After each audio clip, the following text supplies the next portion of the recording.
Hai Sobat Kata Cerita, sudah siap dengarkan cerita selanjutnya? Let's go! Bab 15. Iya, betul saya Hesti. Maaf Anda siapa ya? Bu Hesti berbalik bertanya dengan heran. Sebab kenapa wanita ini kenal dengannya? Begitu pikir Bu Hesti. Ya Allah Ti, kamu lupa sama aku. Aku Umayyah Ti. Ucapnya dengan nada senang. Umayyah? Bingung Bu Hesti yang mencoba mengingat-ingat siapa Umayyah. Tetapi seketika Bu Hesti melebarkan matanya begitu ia sudah mengingatnya. Kamu pasti lupa, aku istrinya Iman, katanya. Astagfirullah, ya Allah ternyata ini kamu Uma, seru Bu Hesti dengan senang. Hehehe, Bu Umayyah hanya terkekeh saja. Aku pikir siapa tadi? Ucap Hesti yang tertawa. Jahat sekali kamu, sampai lupa sama aku deh. Bu Umayyah mencibirkan bibirnya. Bukan lupa tapi nggak ingat. Elak Bu Hesti yang masih tertawa. Ini siapa Hes? Anak kamu? Tanya Bu Umayyah yang melihat kedua gadis yang duduk di dekat Bu Hesti. Oh iya, ini kenalin. Ini anakku yang pertama namanya Amanda, dan yang ini putri keduaku namanya Nabila. Ujarnya yang memperkenalkan kedua putrinya. Kalau anakmu mana Lanjutnya yang bertanya pada Bu Umayyah. Ini Ti, namanya Naina. Tunjuk Bu Umayyah yang merangkul Naina. Assalamualaikum Bu, Mbak. Seru Naina sembari takzim pada Bu Hesti dan bersalaman pada kedua putri Bu Hesti. Masya Allah, kamu nggak gagal dalam mendidik anak ya? Insya Allah, celutuknya. Insya Allah, kamu juga Ti, balas Bu Umayyah. Akhirnya kedua perempuan yang sudah lama tak berjumpa itu bernostalgia dan meninggalkan putri mereka yang juga bercengkrama dengan yang lainnya. Oh, Mbak Amanda sekarang kuliah di kota S. Tanya Naina setelah mendengar cerita dari teman barunya. Iya Mbak, Alhamdulillah diterimanya di sana. Jadi ya saya ambil saja. Sahut Amanda dengan sopan. Alhamdulillah kalau gitu Mbak. Aku juga niatnya sih pengen di sana. Tapi ya enggak tahu lagi. Ucap Naina dengan senyum di balik cadarnya. Wah, kalau gitu aku bisa ada temannya kalau Mbak di sana. Sahut Amanda dengan senang. Kalau Mbak Salsa? Tanya Naina mengalihkan perhatiannya dari Amanda pada Salsa. Kalau aku masih SMA kak, jadi masih lama. Jawabnya pada Naina.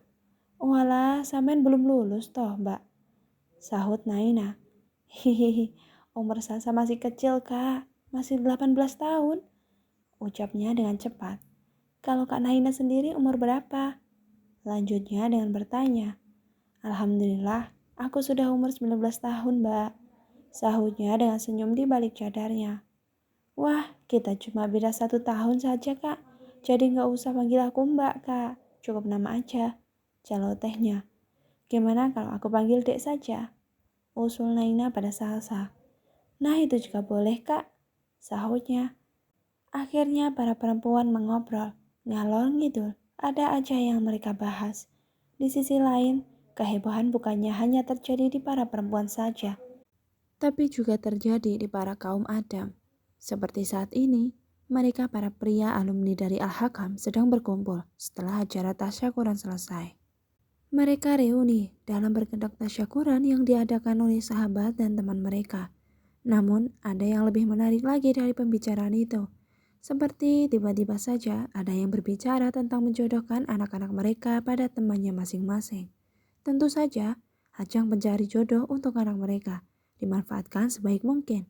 Tak ketinggalan juga Pak Samsul yang mempunyai keinginan untuk menjodohkan anak lelakinya dengan Naina, anak dari sang sahabat tentunya. Gimana man, kalau kita jodohkan anak kita juga? Insya Allah, Baim sudah mapan, akhlak yang baik, dan insya Allah dia juga mampu membimbing anakmu. Ucap Pak Samsul yang menunjukkan keunggulan anaknya. Sontak saja, Baim yang terdengar penuturan dari sang ayah itu merasa malau, sebab ia berpikir dirinya masih belum sebaik yang diucapkan oleh sang ayah. Abi, ucap Baim, aku masih belum sebaik yang Abi ucapkan. Lanjutnya, tetapi Pak Samsul mengabaikannya saja. Sementara Pak Iman yang mendengar itu hanya tersenyum sebelum menjawab pertanyaan dari sang sahabat. Insya Allah, kalau jodoh nggak akan kemana Sam. Ada saja yang membuat mereka terhubung nantinya. Ucap Pak Iman dengan santai. Betul sih, tapi kan Abi jangan memaksa. Tegur Baim dengan nada lembut tapi tegas.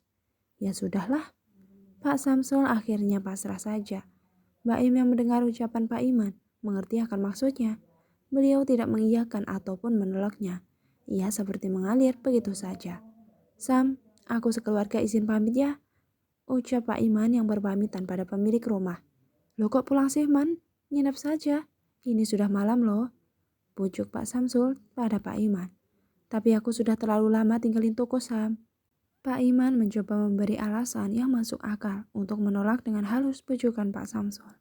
Ayolah Man, sekali saja. Aku mohon kakak ipar. Pak Samsul tetap kekeh meminta Pak Iman sekeluarga menginap di rumahnya. Bagaimana Mi? Nah, Pak Iman meminta pendapat anak dan istrinya. Umi terserah Abah aja, sahut Bu Maya. Kamu nah? Nana ikut apa kata Abah aja bah. Timpal Naina. Tuh kan, aku mohon ya Man. Pak Samsul tetap memaksa kehendaknya. Baru saja Baim ingin berbicara. Tetapi ia harus menelan lagi ketika Pak Iman mengiyakan permintaan abinya. Baiklah Sam, tapi untuk malam ini saja ya. Ucapnya yang menyetujui permintaan sang sahabat. Syukron Man, syukron. Seru Pak Samsul yang berterima kasih pada Pak Iman yang mau menuruti keinginannya. Sama-sama Sam, sahutnya. Ya sudah, ayo aku antar kalian ke kamar tamu. Lanjut Pak Samsul. Ayo nak, ajak Pak Samsul pada Naina. Baik Bi, sahut Naina dengan sopan. Saat ini pukul 2:30 pagi. Naina terbangun dari tidurnya begitu ia melihat jam yang ada di kamar tamu. Alhamdulillah ya Allah, terima kasih atas rahmat dan ridhomu padaku yang masih memberi umur panjang dan kesehatan sampai saat ini. Ujarnya dalam hati. Naina pun bergegas pergi menuju toilet untuk mengambil wudhu sebelum sholat tahajudnya. Setelah selesai urusannya di kamar mandi, Naina pun lekas menggelar sejadah dan memakai mukenanya. Naina sholat dengan khusyuk dan tenang, bahkan ia juga sesekali meneteskan air matanya saat sholat. Begitu menyadari masih banyak dosa yang ada dalam dirinya. Ya Allah, ya Rahman, tolong maafkanlah hambamu ini yang masih berlumuran dosa. Hamba berserah diri padamu ya Rob. Ucap Naina dalam doanya. Setelah selesai sholat dan berzikir malam, tak lupa juga Naina menyempatkan diri untuk membaca Al-Quran, walau satu surah saja. Tanpa sepengetahuan Naina, ada seseorang yang mendengar suara merdu miliknya saat mengaji. Subhanallah, indah sekali suaramu dek. Insya Allah kau akan menjadi ibu yang baik nantinya. Tiba-tiba ucapan itu terlontar begitu saja dari lisannya. Astagfirullah, apa yang aku pikirkan ya Allah? Baim menggerutu dirinya yang bisa-bisanya saja memikirkan gadis yang belum halal untuknya itu. Sudahlah, mungkin aku juga butuh sholat tahajud saat ini untuk menghilangkan pikiran yang tak baik dalam otakku ini, serunya. Akhirnya Baim pun pergi dari depan kamar Naina. Ya, pria itu adalah Baim. Niat hati ia ingin pergi ke dapur. Tetapi ia malah berhenti begitu indera pendengarannya mendengar suara merdu dari kamar tamu, di mana Naina tempati. Keesokan paginya, keluarga Pak Iman izin pamit kembali dari pemilik rumah setelah sholat subuh. Kenapa buru-buru sekali sih Man? Kan bisa nanti saja pulangnya setelah sarapan. Protes Pak Samsul, begitu sahabatnya izin pulang kembali. Tak enak aku Sam, ninggalin toko begitu lama. Lagian aku juga kasihan sama anak karyawanku, mereka pasti kewalahan. Ujarnya yang mencoba mencari alasan lagi. Ya sudah, kamu hati-hati di jalannya. Nanti kabari aku kalau kamu sudah sampai. Insya Allah dalam waktu dekat nanti aku main ke rumahmu ya Man. Iya Sam, monggo kamu mampir ke rumahku. Aku tunggu kedatanganmu lo ya. Sahutnya dengan senyum yang ceria. Insya Allah, jawab Pak Samsul. Setelah berpamitan dengan pemilik rumah, keluarga Pak Iman sedang melajukan mobilnya meninggalkan pekarangan rumah dari sang sahabat. Bah, tadi malam Umi ketemu sama Hesti loh. Bu Umayyah memberitahukan peristiwa semalam. Oh ya, lalu kalian pada bahas apa? Tanya Pak Iman yang biasa saja. Tetapi ia berusaha untuk tidak menyinggung hati istri. Kami bahas tentang waktu kita masih mondok dulu, Bah. Sambungnya lagi dengan antusias. Betul, Dok? Tanya Pak Iman dengan bertanya pada anak gadisnya yang duduk di belakang itu. Betul, Bah. Mbak Amanda juga kuliah di tempat yang waktu itu pernah Nana bilang. Sahut Naina dengan cepat. Kamu yakin Dok mau kuliah di tempat itu? Nggak ingin ikut beasiswa yang Pak Yai berikan padamu? Tanya Pak Iman yang mulai membahas tempat pendidikan selanjutnya untuk anak gadisnya. Enggak Bah. Kalau di sana terlalu jauh, Bah. Ditambah lagi biayanya juga cukup besar, Bah. Naina mencoba memberi alasan untuk menolak tawaran Mbak Yai Farid waktu itu.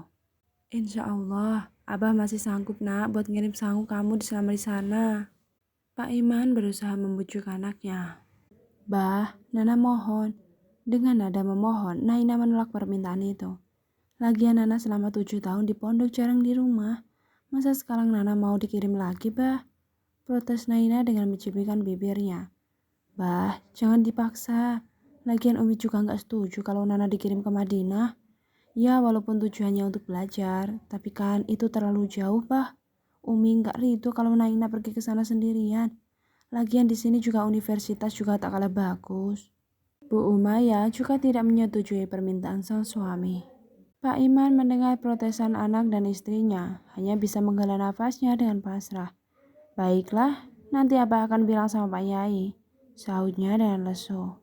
Naina yang mendengar bila sang Abah menyetujuinya pun merasa senang, sebab ia pun juga punya alasan sendiri kenapa ia menolak beasiswa yang menggiurkan untuk para santri lainnya. Bersambung, lanjut di bab 16 ya.